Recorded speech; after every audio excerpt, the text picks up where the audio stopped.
AITA for being upset that my husband of 8 years came out as gay, wants a divorce, and is trying to take everything, including our kids. Recently, my husband shocked me by coming out as gay and asking for a divorce. He's not only seeking a divorce, but also trying to take the majority of our assets, claiming his higher salary entitles him to more. Now, he's using my past struggles with anxiety and depression against my custody. I, 33F, have been married to my husband, 34M, for 8 years, and we have 2 beautiful children together, 6F and 4M. Up until recently, I thought we had a good marriage. We've had our ups and downs, but nothing that ever made me think he was unhappy or that our relationship was falling apart. A few months ago, my husband sat me down and told me that he's gay and has only recently realized it. He said he needs to live his truth and wants a divorce. I was blindsided. I never saw this coming, and I feel like my entire world has been flipped upside down. I understand that this is a big moment for him, and I want to be supportive, but I'm also hurt, angry, and heartbroken. Here's where things get worse. Not only is he asking for a divorce, but he's also trying to take almost everything in the process. He's the main breadwinner in our family, and because of that, he's arguing that he should get most of our assets, including the house. We both contributed to our savings and household, but since his salary is higher, he feels entitled to more. And if that wasn't enough, he's also filing for full custody of our kids. He says he's been a very involved father, which is true, but I'm just as involved, if not more. I've been the primary caregiver since they were born. Yes, I've struggled with anxiety and depression in the past, but I've worked hard to manage it and be there for our children. Now he's using that against me to try and take them away. I feel like he's not just ending our marriage, but he's ripping my entire life apart. I get that he's going through a lot, but I don't think it's fair that he's trying to take everything: our home, our savings, and worst of all, our children. I feel like he's being selfish, trying to secure his future at the expense of mine and the kids. It's like I'm being punished for something I had no control over. He says I'm being unreasonable for not wanting to let him take the lead in the divorce, or for being upset about what he's asking for. He claims he's trying to be fair, but I can't help but feel like I'm being taken advantage of. So, AITA for being upset that my husband wants a divorce, is trying to take most of our assets, and is fighting for full custody of our kids? Or am I overreacting because I'm emotional right now? Update: I'm receiving a lot of negative messages from the r/am I the angel subreddit and in my inbox, so I won't be responding further to keep my situation private. I just wanted to seek advice. Thank you to everyone who has offered guidance on what to do next. Relevant comments. Commenter: there is no such thing as taking the lead in a divorce. You have to get a divorce lawyer to tell you what your rights are and to represent your interests. He's actually going to have to split assets and custody with you and maybe pay you alimony, but he clearly doesn't want you to realize what your divorce rights are. Divorce laws exist to protect the more vulnerable partner from exactly this attitude and behavior, so you need to get a divorce lawyer involved ASAP. What you need to do is the following, and do it immediately. Agree to nothing, get a lawyer, follow the lawyer's advice. Commenter: also, do not move out of the house or leave the kids with him, because in some states that is viewed as abandonment and you giving up your rights to it. Immediately, go find a good divorce lawyer and get advice on what is the best steps for you to take to protect yourself. Story 2. AITA for walking out on my date as soon as she told me she had 5 kids from 3 different fathers. I was on a first date with a woman who said she was 32 that I met on an online dating site. I met her at the restaurant, and the first thing that I noticed was she looked very little like her pictures. I wouldn't call it a catfish, but she did wonders with her angles choices and usages of filters to present herself as best as possible in her profile. The deception instantly turned me off, but I decided to proceed with the date anyway. After our drinks arrive, but before our food arrives, while getting to know each other, she tells me she has 5 kids.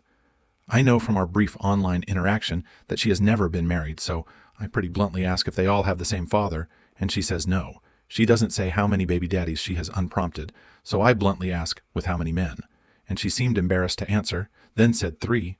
My response was wow, and we both sat there in silence for about 30 seconds as I desperately try to not burst out into laughter.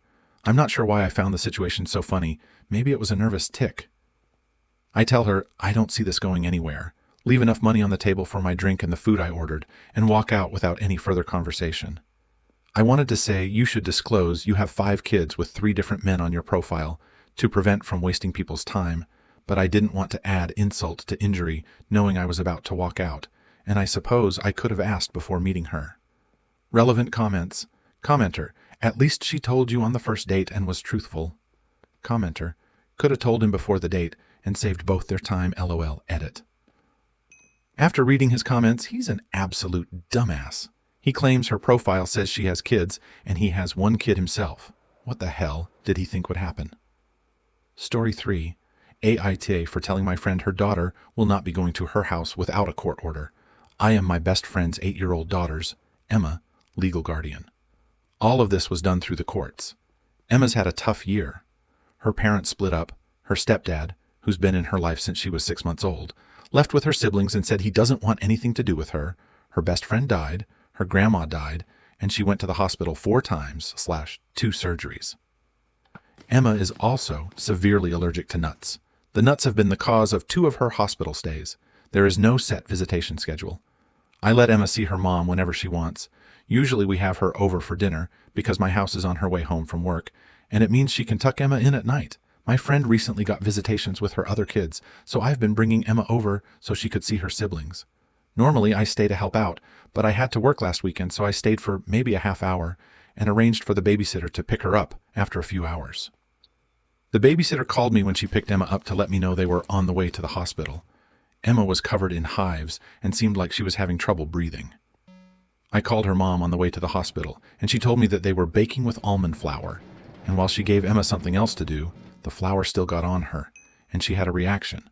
She insisted it was fine, though, because she gave Emma her EpiPen.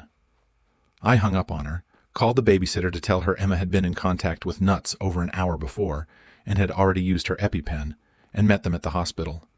We stayed in the hospital for a couple days, and her mom didn't even seem apologetic when she came to visit. She just swore that she didn't think that would happen. I asked why she'd even have nuts at the house if her kid is allergic, and she said her younger kids really wanted to make macarons, and she can't put one kid's needs over the other. She didn't think it was a big deal to have nuts in the house because Emma doesn't even live there. I told her that was it.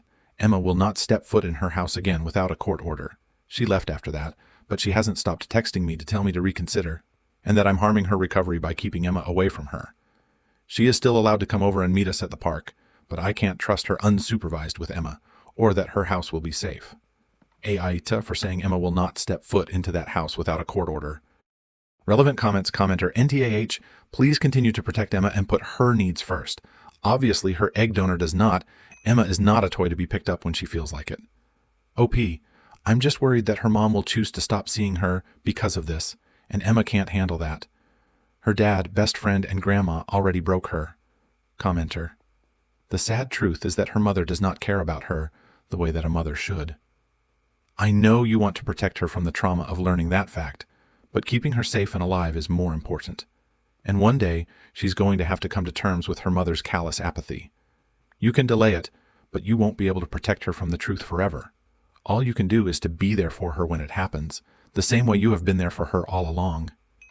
Story 4. AITA for disappearing to another state with my daughter to escape my abusive ex. This is a bit long and messy, but I don't know who else to talk to. I, 28F, left my ex-husband, 30M, a few months ago, and I haven't told him where I went. I took our daughter, 6F, with me and cut off all contact with him. I know that sounds bad, but here's the whole story. My ex and I were married for almost 7 years. Things were great in the beginning, at least I thought so, but over time he became more controlling and aggressive. He started picking fights over small things, like the way I dressed or who I was talking to. He'd blow up over things that seemed so stupid and would call me names, make me feel small. At first it was just words, but then it became more than that. I remember the first time he hit me. He was drunk. We were arguing, and he just snapped. After it happened, he broke down crying, apologizing over and over again, saying he'd never do it again. And, stupid me, I believed him. I stayed, thinking he could change, but it just got worse from there. The abuse became a regular thing, both physical and emotional. He isolated me from my friends and family, making it so I felt like I had no one to turn to. The worst part? Our daughter saw it. She didn't see all of it, but she knew something was wrong. I can't even describe how much it broke me to see the fear in her eyes. That's when I knew I had to get out, but it wasn't easy. Every time I tried to leave, he'd somehow manipulate me into staying, either by threatening to take our daughter or convincing me he would change. Fast forward to a few months ago. After an especially violent outburst, I couldn't take it anymore. I packed up what little I could, grabbed my daughter, and we left in the middle of the night. I moved to another state and changed our numbers. I didn't tell anyone where we were going, not even my closest friends, because I know how persuasive my ex can be. He would have found us through them. Here's where I might be TA, though. I haven't told him where we are or allowed any contact between him and our daughter. I just don't trust him. He's already tried to contact me through mutual friends, claiming I kidnapped our child and calling me a horrible mother. Some of my family and friends say I should have at least left a way for him to reach her, even if it's supervised, because a child should know their father. They think I'm making things harder for my daughter in the long run by completely cutting him out. But here's the thing. I'm scared. I'm scared he'll find us. I'm scared he'll hurt me again. And most of all, I'm scared of what he might do to our daughter. She's only 6, but she's been through so much already. I just want her to have a safe, stable life. I don't want to take her away from her dad, but every time I think about letting him back into her life, I can't breathe. I feel like I'm failing as a mother no matter what I do. AITA for taking her and disappearing? Am I wrong for keeping her away from her father, or am I protecting her from something worse? Relevant comments. Commenter, NTA, fuck your husband. A man who hits a woman is no man. He is a piece of shit. Commenter, NTA for protecting yourself and your daughter. You put her and yourself first, always. Have you gone to the police and reported the abuse at all? Is there a record of the abuse? Have you taken photos, kept a diary, hospital visits, that kind of thing? I'm asking because abusers like this are extremely charismatic and persuasive. And unfortunately, he still has dad rights. If there is a paper trail of his abuse, I think that would be super beneficial to you if things get hairy later down the track, if when you decide to divorce, etc. Abusers are usually control freaks. If he can't control you, he'll try to control the situation. So my advice is get your ducks in a row. Look after yourself and your daughter always. But you need to be smart about it. You are so incredibly brave. I wish you the best. Story 5. AITA for wanting to leave my husband because he won't get a vasectomy, even though another pregnancy could kill me? All right, here goes. I'm feeling really conflicted and would love some outside perspective. My husband and I have 3 kids together, all born via C-section. It's been a lot on my body, and after our 3rd, my doctor advised me against having another pregnancy. The risks are just too high. There's a very real possibility I could die if I try to carry a 4th child. The doctor mentioned that I could get my tubes tied, but after doing some research, I found out that it's a much more invasive procedure with longer recovery and greater risks compared to a vasectomy. So I brought up the idea of my husband getting a vasectomy. It's a much simpler procedure, far less risky, and honestly, we're done having kids anyway. I've already been through 3 C-sections, endured the side effects of birth control, and put my body through the ringer. I've carried our children, gone through labor, and dealt with all the postpartum changes, physically and emotionally. But here's the kicker. He flat out refuses. He says he's concerned about the pain, even though it's a quick recovery compared to what I've been through, and that he doesn't want to lose his fertility. I've explained that we're not having any more kids, and this isn't about fertility anymore. It's about safety, my safety. I'm genuinely scared of getting pregnant again and leaving my children motherless. I've tried to make him understand that while I've sacrificed my body multiple times, he's not even willing to take this one step for us, for our family.